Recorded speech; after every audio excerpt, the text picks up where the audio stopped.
कालू कौवा, गोरी कौवी और उनका बेटा जग्गू कौवा अपने घर में बैठे हुए थे।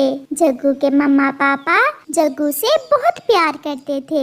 पापा, कल मैं आपके साथ सोया था और आज मैं मम्मा के साथ सोऊंगा। आजा आजा मेरे प्यारे बेटे, मेरे पास आ जाओ। मम्मा, कल मैं मीठा फल खाऊंगा। मीठा फल? मैं कल अपने बेटे के लिए 2 मीठे फल लेकर आऊंगा। ऐसे गोरी कौवी और कालू कौवा अपने बेटे की हर इच्छा पूरी करते। दूसरे रोज गोरी कौवी एक अंडा देती है। मम्मा चले, मुझे नदी पर जाकर पानी से खेलना है। नहीं बेटा, आप अकेले ही चले जाएं। आज से मैं नदी पर नहीं जाया करूंगी, क्योंकि बेटे तुम्हारा और बहन भाई आने वाला है ना, इसलिए मुझे अंडे की रक्षा करनी है। मम्मा, अभी तो अंडा आया है हमारे घर और आप मेरे साथ नदी पर नहीं जा रही। कल जब मेरा बहन भाई आएगा तो फिर क्या होगा? बेटा ऐसी बातें नहीं करते। जाओ मेरा बेटा, जाओ, चले जाओ नदी पर। ऐसे ही कुछ दिन गुजर जाते हैं और फिर गोरी के अंडे से बच्चा निकल आता है जो एक कौवी थी। गोरी, ये नरम नरम फल मैं अपनी छोटी के लिए लाया हूँ। आप ये फल मेरी छोटी को खिला दें। नहीं, ये फल मैं खाऊंगा। जग्गू बेटा, आप दाना भी खा सकते हो। ये नरम नरम फल आपकी छोटी बहन के लिए है। मुझे पहले ही पता था कि जब मेरा बहन भाई आ जाएगा तो वो मेरे हिस्से का भोजन खा लिया करेगा। ऐसा कहते हुए जग्गू बाहर चला जाता है। ये जग्गू न जाने ऐसा क्यों सोचता है। अभी छोटा है ना जग्गू भी, वो समझ रहा है कि हम अब छोटी से प्यार करेंगे और उसे प्यार नहीं करेंगे। जग्गू, क्या हुआ? तुम ऐसे रो क्यों रहे हो? जब से मेरी बहन आई है, मम्मा पापा अच्छे अच्छे फल बहन को देते हैं। पहले नरम नरम फल मैं खाया करता था। ये भी कोई रोने वाली बात है? बेटा, आपके मम्मा पापा आपके लिए भी फल ले आएंगे। नहीं, मुझे नहीं चाहिए। मैं खुद ही अपने लिए भोजन ढूंढ लूंगा। ऐसे ही दिन गुजरते गए और जग्गू कौवा अपनी छोटी बहन से कभी भी प्यार से बात ना करता। वो तो उसे देखकर भी राजी ना था। मम्मा, आज मैं आपके साथ लेटूंगा। बेटा, बहना अभी छोटी है, आप अपने पापा के साथ सो जाएं। मेरे पास आ जाओ मेरे बेटे।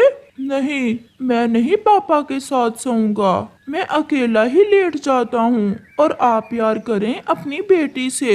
दूसरे रोज गोरी और कालू जग्गू से कहते हैं, जग्गू बेटा, हम पहाड़ों पर जा रहे हैं। आप अपनी बहन के पास ही घर पर रहना और हाँ, बाहर न जाना। फिर गोरी कौवी और कालू कौवा पहाड़ों पर चले जाते हैं। पहले नरम नरम फल मैं खाता था और अब सब इसके लिए पहले मम्मा के साथ मैं सोता था और अब मुझे अकेले ही सोना पड़ता है।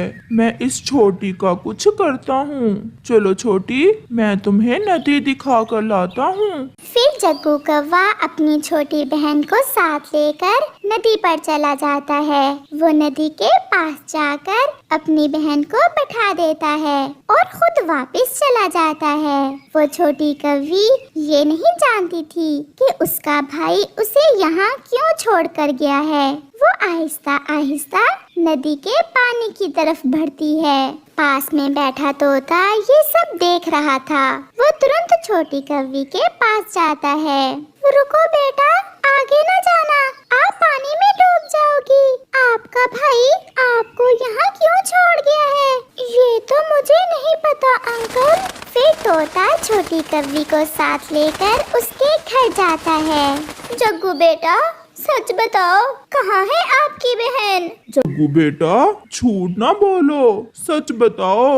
मुझे नहीं पता, मैं तो नदी पर गया हुआ था। फिर तोता छोटी कौवी को साथ लेकर वहाँ आ जाता है। जग्गू बेटा, आप अपनी छोटी सी बहन को नदी पर क्यों छोड़ आए थे? ये नदी के पानी में डूबने ही वाली थी कि मैंने देख लिया। मेरी बेटी तोते भैया, आपका बहुत बहुत धन्यवाद जो आपने मेरी बेटी को बचा लिया। जग्गू, मेरे बेटे, जब बच्चे छोटे होते हैं तो उन्हें मम्मा पापा के प्यार की ज्यादा जरूरत होती है। इसका मतलब ये नहीं कि हम आपसे प्यार नहीं करते। जग्गू बेटा, जब आप छोटे थे तो हमारा सारा प्यार आपको मिलता था और आप अब बड़े हो गए हो। ऐसे ही छोटी कौन सा छोटी ही रहेगी, ये भी बड़ी हो जाएगी और हम सब मिलकर बाहर जाया करेंगे, खेला करेंगे। मम्मा पापा सॉरी, ये तो मैंने सोचा ही नहीं कि छोटी भी तो बड़ी हो जाएगी। आज के बाद मैं छोटी से प्यार करूँगा। फिर उस दिन के बाद जग्गू अपनी बहन से प्यार करने लगता है।